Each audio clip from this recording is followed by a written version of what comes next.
말씀은 사도행전 22장 30절에서 23장 10절까지의 말씀입니다.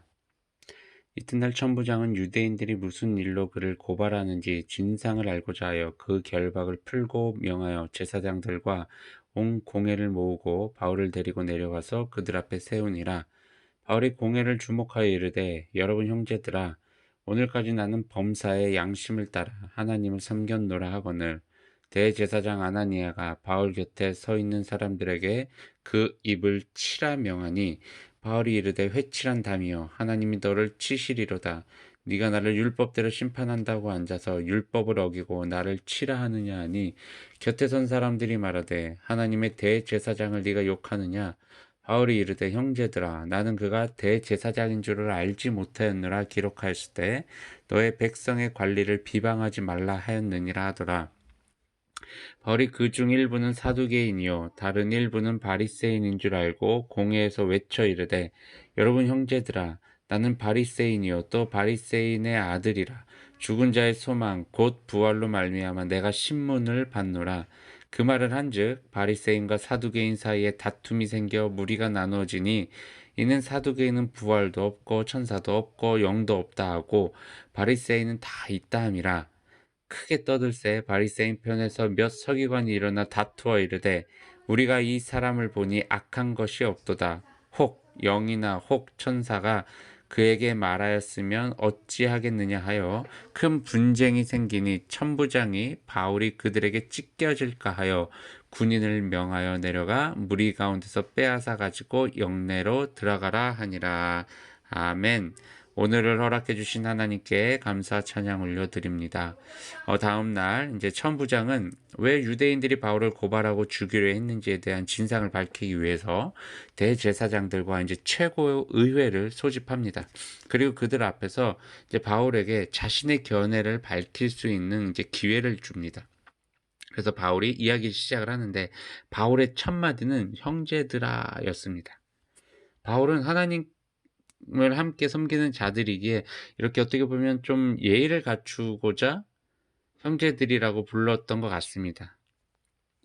바울은 이어서 자신은 하나님 앞에서 늘 양심적으로 살아왔다라고 이야기를 이제 하자, 대제사장 아나니아가 화를 내면서 옆에 있던 사람들에게 바울의 뺨을 빨리 때리라고 명령을 합니다.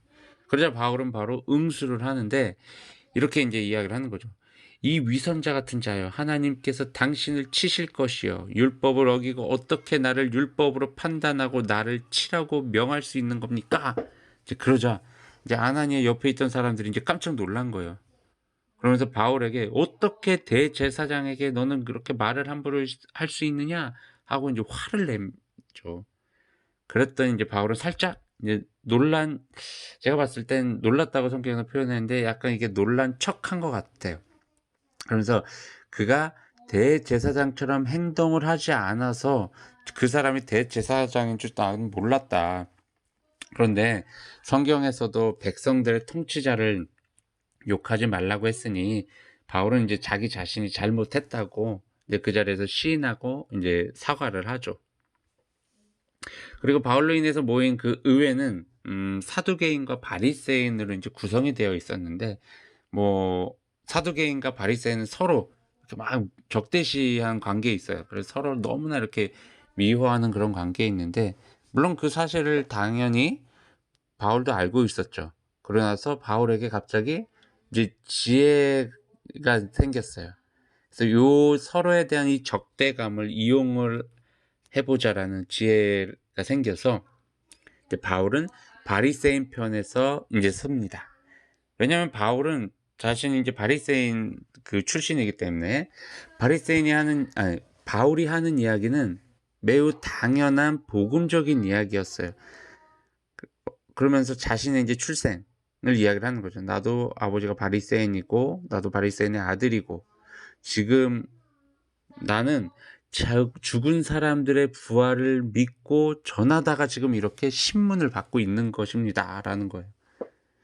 그랬더니 이제 바리새인들은 그러면 이제 부활을 믿고 있다라는 말에, 그리고 바울도 바리새인 출신이라는 말에 이제 바울의 입장에 서게 되는 거고, 사두개인은 이제 더 이제 화가 나기 시작을 한 거죠.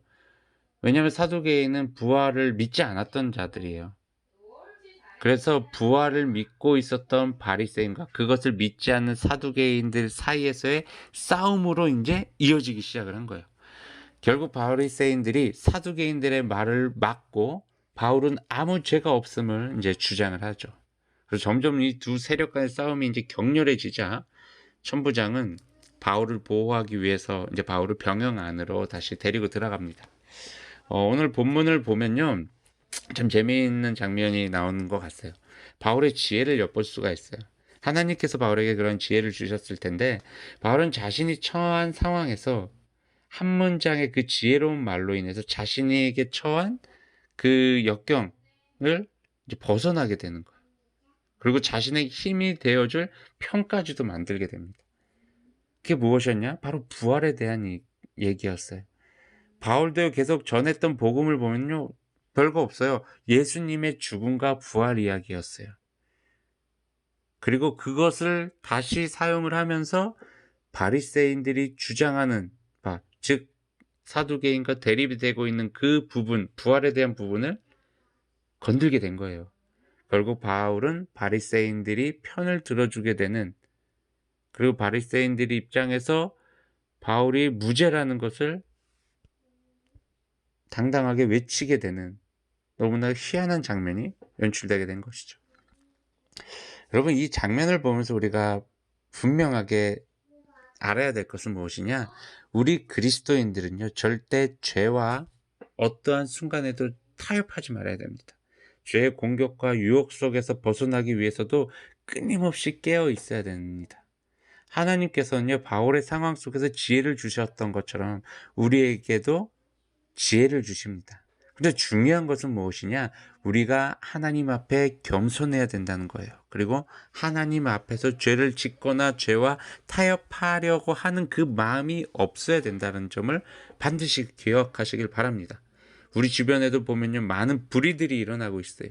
심지어 내가 그 불의에 동참하고 있는 경우도 있을 수 있겠죠. 이제는 과감하게 끊어버리시길 바랍니다. 하나님 앞에만 바로 서 있으면 됩니다.